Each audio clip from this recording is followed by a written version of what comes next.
When I was 13, I discovered something that felt exciting, but I didn't understand its consequences.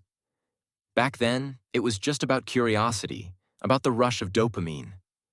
I didn't think much of it, but as I grew older, into my 20s, life became heavier.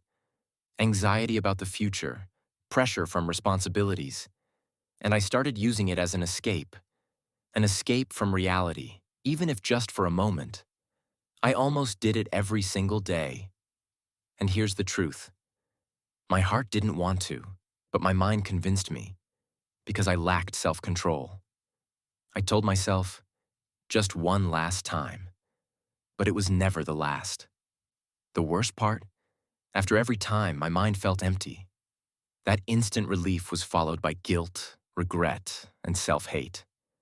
I know many guys tell themselves it's harmless or even good for health. Maybe that's true for some, but for me, it was destroying my focus, my energy, and my confidence. One day, while scrolling on Instagram, I came across a simple post. NoFap challenge. It wasn't a long explanation, just one picture. But for some reason, it clicked. It made me think, what if I could actually stop? Of course, at first I failed, many times. But then came the moment that changed everything. I was on the edge of giving in again. My phone was in my hand. But instead of opening that tab, I suddenly turned it off and walked away. That one small decision awakened something inside me. For the first time, I realized I don't have to be a slave to this habit.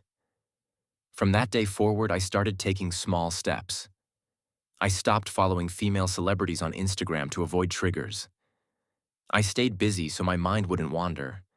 And I reminded myself every time, this is my chance to rewire my brain. I also heard many people say, just do other activities, like reading, exercising, or studying. Yes, they help. But here's the reality. When the urge comes, your mind won't feel like doing any of those. Because the mind is powerful. If it convinces you to give in, you will. That's why the real battle is not just keeping busy. It's learning to control your mind instead of letting it control you. The first 3 days were the hardest, but on the fourth day, something shifted. The constant urge started fading. My brain was slowly learning a new pattern, and for the first time in years, I felt free. If you're on this journey, remember, you don't have to be perfect.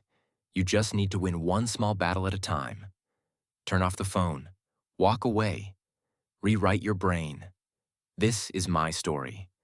Not perfect, not easy, but real. If you're going through the same, stay strong. And remember, you're not alone.